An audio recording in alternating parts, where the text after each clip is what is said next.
আচ্ছা কত সৎ মানে কি? সৎ মানে ভালো। কিন্তু সৎ মারে সবাই খারাপ দৃষ্টিতে দেখেন, সে তো সৎ মা অর্থাৎ ভালো মা মানে সৎ। সব সৎ মা খারাপ না, যারা ভালো তাকে ভালোই কয়। তোর আর কোনো প্রশ্ন আছে?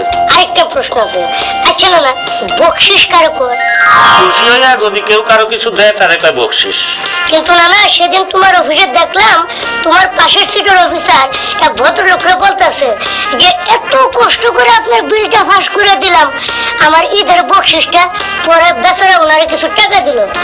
তোমার কি মনে হয় ওই অফিসার সৎ, আর যিনি টাকাটা দিতে অনেকে খুশি হয়ে দিছে? এটা যে দিছে তার ব্যাপার, তোর এত চিন্তা কিসের? চিন্তা এই জন্যই যে এইসব কার্যকলাপের কারণে এই শব্দগুলোর অর্থ ও গুরুত্ব দুই কমে যাইতেছে। চুপ কর বাচাল কোনানকার, যা আমার জন্য করে পোলাও কাটা। পোলাও? ডাক্তার তোমার খাইতে কইছে লাও, আর তুমি কেউ পোলাও না, শরীরটা কমবো কেমনে?